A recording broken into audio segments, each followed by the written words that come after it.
The Odyssey.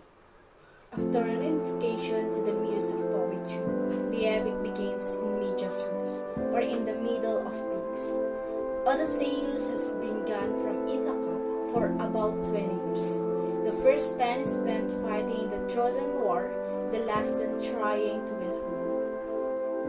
Meanwhile, Odysseus' wife, Penelope, tries to fend off over 100 suitors who have invaded the royal palace, seeking her hand in marriage, and indulging in great amounts of food and wine at the host's expense. Telemachus, son of Odysseus and Penelope, is just coming of age. He is approximately 21 and is at a loss as to what to do with the suitors. Mother and son yearn for Odysseus' return. The first four books deal with Telemachus' struggle, or in fact, Odysseus does not appear in the epic until book 5. A secondary plot in the Odyssey is the Telemachus coming of age, his own quest, which scholars sometimes refer to as the Telemachia. The goddess Athena appears to the young prince in disguise and advises him to gather an assembly of the island leaders to protest the invasion of the suitors. Soon after, he is to visit King Nestor of Pylos and King Menelaus of Sparta, all comrades of his fathers, to gather from them any news of Odysseus.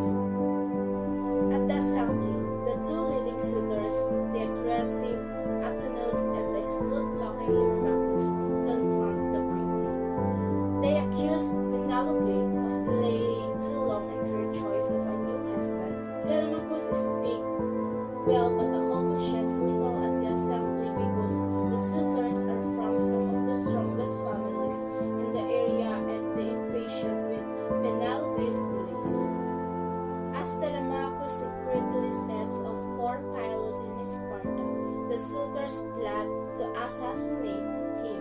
At Pylos, Telemachus learns little of his father but is encouraged to visit Sparta, where King Menelaus reports that Odysseus is alive but held captive by the goddess named Calypso.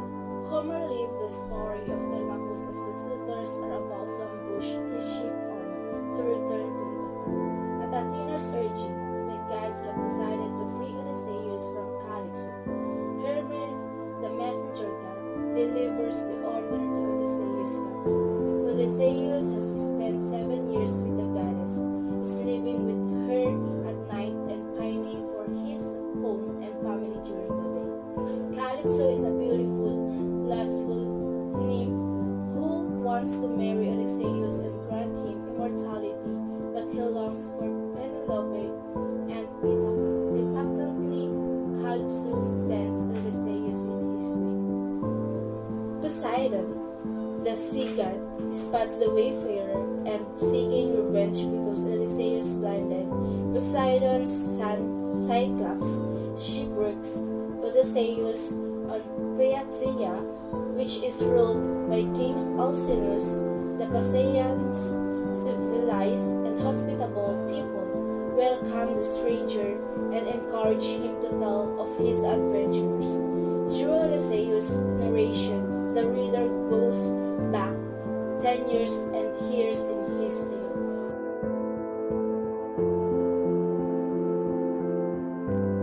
In books 9 to 12 is known as the Wanderings of Odysseus. This section is the most famous of the epic. At the end of the Trojan War, Odysseus and his men sailed first to the land of the Cicons.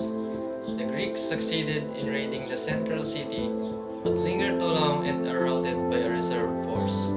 Hoping to sail directly home, the flotilla instead encounters a severe storm, brought on by Athena, that blows them far off course to the land of the Lotus Eaters. These are not hostile people, but eating the lotus plant removes memory and ambition. Odysseus is barely able to pull his men away and resume the journey. Curiosity compels Odysseus to explore the land of the Cyclops, a race of uncivilized, cannibalistic, one-eyed giants. One of them, Polyphemus, traps Odysseus' scouting party in escape. To escape, Odysseus blinds the one-eyed monster, incurring the wrath of the giant's father Poseidon. Aeolus, the wind god, is initially a friendly host. He captures all adverse winds and bags them for Odysseus, who is thus able to sail within sight of Ithaca. Unfortunately, his men suspects that the bag holds treasure and open it while Odysseus sleeps. The troublesome wind blows the party back to Aeolus, who wants no more to do with them, speculating that they must be cursed by the gods. The next host, the cannibalistic Laestrygonians, sinks all the ships but Odysseus in a surprise attack. The remaining Greeks reach Athena, home of the beautiful enchantress Circe, who turns several of them into pigs. With advice from Hermes, Odysseus cleverly defeats Circe and becomes her lover. She lifts the spell from his men and aids the group's eventually departure a year later, advising Odysseus that he must sail to the land of the dead. There, he receives various Greek heroes, a visit from his own mother, and an important prophecy from the seer Tiresias. Odysseus resumes his journey. Barely surviving the temptations of the Siren's song and an attack by a six-headed monster named Scylla, Odysseus and his crew arrived at the fight at the island of Sumud Helios. Despite severe warnings not to, the men feast on the cattle of the Sumud during Odysseus' brief absence. Zeus is outraged and destroys the ship as the Greeks depart, killing all but Odysseus, who is washed ashore at Cyclops Island, where he stays until released 7 years later.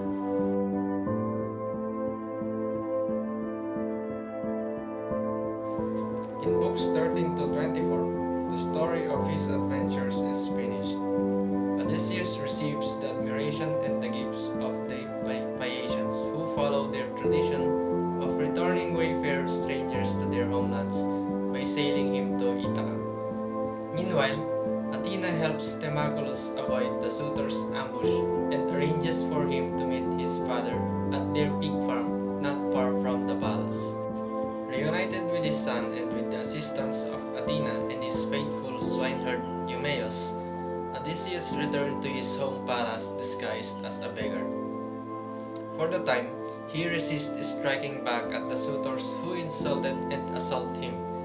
Penelope seems at least suspicious that he is her husband, but it is Euryclea, a loyal nurse who cared for Odysseus when he was a child, who has no doubt of his identity as she discovers an old scar on his leg when she bats him. Penelope arranged a contest, vowing to wed any man who can string the Greek bow of Odysseus and shoot an arrow through a dozen axes as he used to do. The suitors all fail. Only Odysseus himself can perform the feat. With deft planning and more help from Athena, he and Telemachus and two faithful herdsmen slaughter the suitors. Odysseus and Penelope are reunited, as are Odysseus and his aging father, Laertes. Athena makes peace with the suitors. Vengeful friends and families, avoiding civil war. Odysseus is home at last.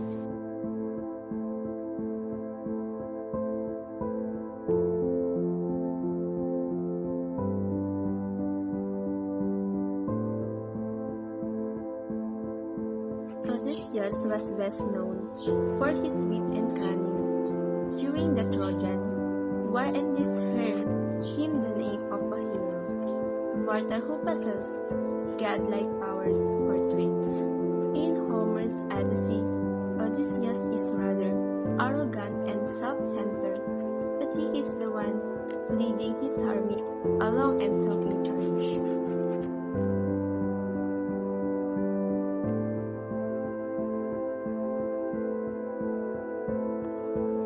Why Odyssey includes in archetypal criticism. Odyssey, he has a value of archetypal hero.